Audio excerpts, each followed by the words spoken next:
देखो यहाँ पर आपको दिख रही होगी 3 मुर्गियाँ हैं जो कि दाना चुगने में व्यस्त हैं। एक मुर्गा है और 2 मुर्गी है। देख रहे हो, आपको साउंड आ रहा हो।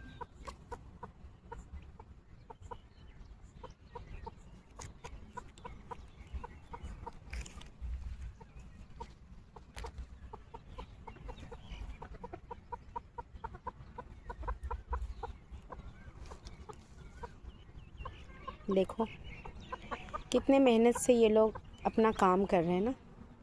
सुबह हो गई है, क्या ये बिस्तर पे हैं, दाना चुगते हैं और अपना पेट भरने का ये कोशिश करते हैं।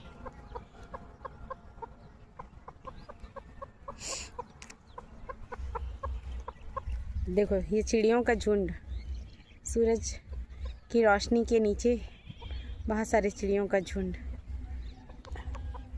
प्रकृति हमें कितना कुछ सिखाती है। प्रकृति हमें कितना कुछ सिखाती है, इसके बावजूद हम सीखना नहीं चाहते हैं। क्या हम कर्म नहीं करेंगे तो हमारा अस्तित्व बचेगा? हमें ये शरीर किस लिए मिला है? ताकि हम कर्म करें ना। लेकिन आज इसके लिए मैं सरकार को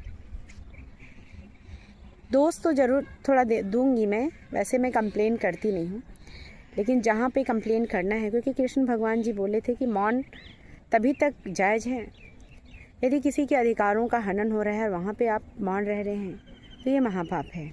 तो मुझे बोलना चाहिए, मुझे ऐसा लगता है। क्योंकि हम बुद्धिजीवी वर्ग के लोग यदि अपने विचारों को साझा नहीं करेंगे, आवाज़ नहीं उठाएंगे तो कैसे होगा। पहले विधवा पेंशन है ना, वृद्धा पेंशन और क्षतिग्रस्त अंगों के लिए सरकार के द्वारा बहुत सारी सुविधाएं प्रदान करने का प्रावधान किया हुआ है। हम लोगों ने DPSP या नीति निर्देशक तत्वों के अंतर्गत भी इन सारी चीज़ों को पढ़ा है कि सरकार का दायित्व है कि वो उनकी हेल्प करे। और इस वजह से सरकार बहुत सारी फैसिलिटीज़ प्रदान करती है। इसके बावजूद जो जेन्युइन पर्सन हैं उन्हें वो सुविधाएं नहीं मिलती हैं, और जो उसके लिए एलिजिबल नहीं है, मीन्स वो ऑलरेडी सशक्त हैं, सक्षम हैं, उन्हें वो सुविधाएं प्रदान की जाती है। और जो ज़रूरी है, जिनको रिक्वायरमेंट है, अनिवार्य है, नीडी हैं, वो उन्हें वो नहीं मिलती है। दूसरी बात, अभी तो फ़िलहाल में लोगों को और भी अक्षम बनाने के लिए प्रयास किए जा रहे हैं। मुफ्त में चावल का वितरण होता है। मैं अपने झारखंड सरकार में अभी शुरुआत हुई है मैया सम्मान योजना, इसके लिए भी मैं कहूँगी इस तरीके की जिस भी राज्यों में ऐसी सुविधाएं प्रदान की जा रही हैं, बैठ के सोचने की ज़रूरत है कि क्या वाकई में सरकार क्या चाहती है कि हमें मतलब हमारे अंदर की एबिलिटी को वो निखारने की व्यवस्था होनी चाहिए। हमें प्रशिक्षित करके हमें काम देना चाहिए और हमें उसके बाद उसके एवज में हमें मेहनताना मिलना चाहिए, ऐसा मुझे लगता है। क्योंकि फ्री का या बिना किसी कर्म किए यदि हम लोगों को ये सुविधाएं मिल रही है तो वो मुझे न्याय संगत नहीं लगता है। तो मैं अपने आसपास, लेकिन क्या है ना कि हम लोग फ्री में जो कुछ भी मिलता है ना, तो हम लोग क्या उनका विरोध करते हैं। आज जैसे मैया सम्मान योजना मिल रहा है या चावल मिल रहा है, हम तो और भी फ्री के हम लोग आदी ही हो जाते हैं। जैसे कृष्ण भगवान जी ने गीता में कहा है, कर्मण्येवाधिकारस्ते मा फलेषु कदाचन माँ कर्म हेतु भूर्मा ते षडोस्य कर्मणि। जो भी है, मैं सही से नहीं बोल पाई हूँ, लेकिन इसका मतलब ये है कि हमारा दायित्व है कि हम कर्म करें। अकर्मण्यता पाप है, इसका मतलब तो यही निकलता है। हम ना ज्ञान की बातें हर दिन, आज तो ज्ञान बहुत सस्ता है, हर जगह पे मिलता है, लेकिन हम लोग अपने जीवन में उसको फॉलो नहीं करते हैं। यदि आपको सरकार दे रही है, मान लीजिए, तो उनकी कमियां हैं इसमें, क्योंकि आज सही से सेंसस नहीं होता है और फैसिलिटीज़ इनको मिलनी चाहिए उनको नहीं मिलता है। इसके पीछे प्रशासनिक तंत्र की कमज़ोरी है और इसको सुधारने के लिए भी हमें, जब तक लोग जागरूक नहीं होंगे, ये भ्रष्टाचार कभी जाने वाला नहीं है। क्योंकि अंग्रेज़ यहाँ से चले गए, लेकिन जाते जाते उन्होंने हमें भ्रष्टाचारी बना दिया। भ्रष्टाचार हम लोगों के रग रग में बसा हुआ है और उसको निकालने के लिए वो तभी निकल सकता है जब हमारे अंदर बौद्धिक या शिक्षा का प्रचार किया जाएगा। हम ये जब हम निर्णय ले पाएंगे कि ये गलत है और ये सही है ना, जब हम निर्णय ले पाएंगे, जब हमारे पास ज्ञान होगा। तो मुफ्त में या फ्री में मुझे कोई चीज़ लेना पसंद नहीं है। इसलिए मैं ख़ास करके, मुझे लोग बोलते हैं कि दीदी आपको मिल सकता है, आपने तो शादी भी नहीं की है, आप इतने जो भी हैं, तो मुझे इन सब चीज़ों की ज़रूरत है क्या? मुझे फ्री में कुछ भी नहीं चाहिए। मुझे रोड में यदि पैसा मिलता भी है ना, तो मैं उसकी पेंसिल और मतलब शिक्षा से संबंधित कुछ चीज़ें खरीदती हूँ और बच्चों को मैं बांट देती हूँ। क्योंकि मुझे पता है कि अकर्मण्यता पाप है और ये ज्ञान जिस किसी को पता चल जाएगा, तो वो खुद जब वो फ्री की कुछ चीज़ें लेने जाएगा तो उससे आत्मग्लानि होगी, है ना। तो शिक्षा क्या करता है, हमें पूरी तरह से संशोधित करता है, हमें अपने जन्म का उद्देश्य को बताता है और हमें अपने कर्म प्रधान होने के लिए प्रेरित करता है। इसको मैं आगे बातचीत करूँगी, है ना।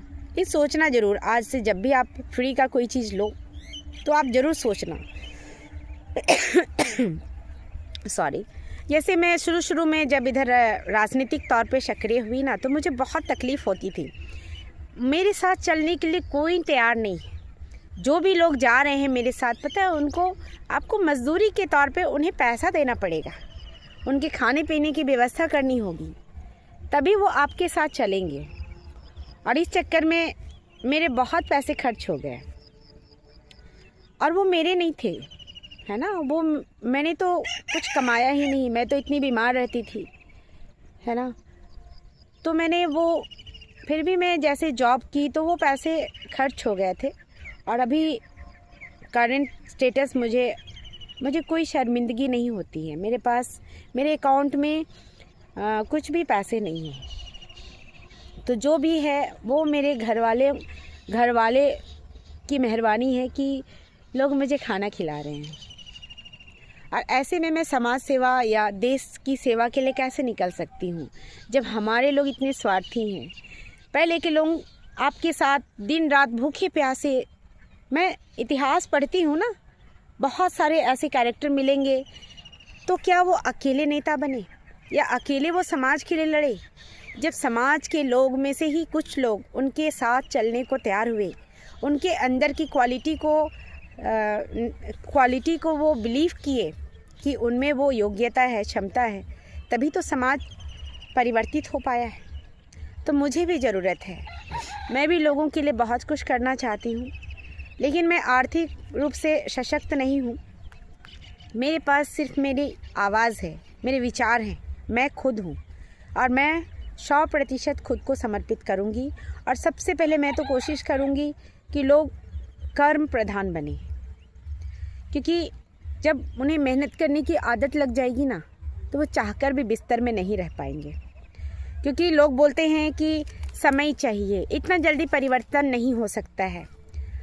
मैं बता दूं, जब मैं स्ट्रगल कर रही थी ना, बहुत ही क्रिटिकल कंडीशन में मैं थी, मैंने एक दिन निर्णय लिया कि आज के बाद मैं दुखी नहीं होंगी। और वो दिन है और आज का दिन है। मैं निरंतर अपनी पॉजिटिविटी को मैं बढ़ाते ही रही हूँ। मैंने पढ़ाई के वक्त भी पूरे डेडिकेशन के साथ पढ़ाई की, और यदि मेरी मेंटल और फिज़िकल कंडीशन सही होती तो मैं टॉपर होती। लोग कहेंगे कि आज बड़ी बड़ी बातें नीतू करती है, ऐसा कुछ नहीं है, क्योंकि मैंने वो फेज को जिया है। और यदि मैं आज यहाँ पर हूँ तो इसलिए क्योंकि मैंने स्ट्रगल किया है खुद को जीवित रखने के लिए। आप तो बहुत किस्मत वाले हो कि भगवान जी ने आपको एक स्वस्थ शरीर दिया है। और बोलते हैं ना, जो इंसान सफ़र करता है वही उसकी प्रॉब्लम को समझ सकता है। और इस वजह से आपके पास जो है, जो मिल रहा है, वो कंप्लेन करते रहेंगे, और जिन्हें करना होगा ना वो करके दिखाएंगे, जैसे मेरी तरह। क्योंकि मैं आज बिस्तर पे नहीं हूँ, है ना। मैंने खुद की जिम्मेवारी ली है और मैंने अपने परिवार की भी जिम्मेवारी ली है और मैं अपने समाज की भी जिम्मेवारी लेने को तैयार हूँ। और मैं बस इस बात का वेट कर रही हूँ कि मेरी माँ स्ट्रॉन्ग रहे, है ना। और उनके लिए मैं मेहनत कर रही हूँ, क्योंकि मैं घर से जिस दिन फ्री हो जाऊँगी ना, तब मैं समाज के लिए निकल पाऊँगी। बहुत सारे लोग सिर्फ लालच से, राजनीतिक स्वार्थ से या तरह तरह के स्वार्थ से लोग नेता बनते हैं। तो मैं उनके लिए एक शब्द कहना चाहूँगी, एक शब्द क्या, मैं बहुत सारी बातें कहना चाहूँगी। आपको ईश्वर ने यदि ये मौका दिया है कि अब समाज के लोग आप पे बिलीव करते हैं, तो उन्हें ठगो मत, क्योंकि आप उन्हें नहीं ठग रहे हो, आप खुद को ठग रहे हो। क्योंकि दुनिया में यदि सबसे बड़ा पाप है तो किसी के विश्वास को ठगना, किसी को धोखा देना, है ना। तो खुद को यदि आप ठग रहे हो, समाज को यदि आप ठग रहे हो, तो आप क्या कर रहे हो, ये अपने आप से ज़रूर पूछना। क्योंकि समाज के लोग पढ़े लिखे नहीं हैं। आज तो मैं यही देख रही हूँ, पढ़े लिखे नहीं हैं, उन्हें वोट बैंक समझा जाता है ना। 2-4 रुपये का लालच दे के उनसे वोट कराया जाता है, मतदान कराया जाता है। इसीलिए तो जो सरकार चुन के आती है वो भ्रष्टाचारी है। तो यदि व्यवस्था को बदलना है तो शुरू से आपको काम करना पड़ेगा, विभिन्न चरणों में इसे बांट के काम करना होगा, तभी जाके परिवर्तन संभव है। और हमारे जैसे युवाओं से मैं आग्रह करूंगी कि वो आएं और अपने आप को यूजलेस या फालतू ना समझे। बहुत सारे लोगों को आज नौकरी नहीं मिल पा रहा है, सरकारी नौकरी, तो वो अपने आप को फालतू समझ रहे हैं, डिप्रेशन में चले जा रहे हैं। मैं तो अपने ग्रुप के बहुत सारे दोस्तों से आग्रह की हूँ कि यदि आपको सरकारी नौकरी नहीं मिला है तो आप मेरे साथ आएँ। वैसे भी आप रो रो के जी रहे हैं, तो आपने जो ज्ञान अर्जन किया है, जो पढ़ाई की है, वो आप समाज को दे पाएंगे।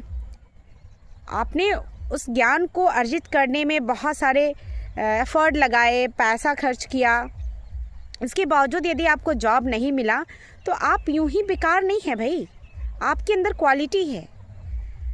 बस थोड़ा सा अपने आप को ओपन स्पेस देने की आवश्यकता है ना। स्टार्टिंग में कोई भी चीज़ें बहुत डिफ़िकल्ट होती है। मैं ही जब इतनी बीमार अवस्था में पड़ी थी तो मुझे हार जाना चाहिए था। सच पूछो तो मैं बहुत टाइम हारी हूँ। मुझे तो लगता है कि मैं बहुत टाइम मरी हूँ, है ना। मर मर के फाइनली मेरा ये ट्रांसफॉर्मेशन है। और अब मैंने डिसाइड किया है कि मैं हमेशा कंटिन्यू रहूँगी, और सिचुएशन जैसा भी रहे। क्योंकि मैं हमेशा, मुझे कोई मोटिवेट करने वाला नहीं है ना। ये नेचर, ये यूनिवर्स मुझे मोटिवेट करता है।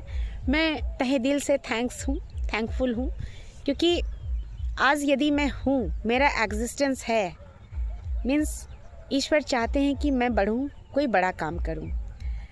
और मुझ में बहुत पेशेंस है, धैर्य मुझ में इतना है। इसका मतलब ये नहीं है कि मैं किस्मत के भरोसे पड़ी रहूँगी, नहीं।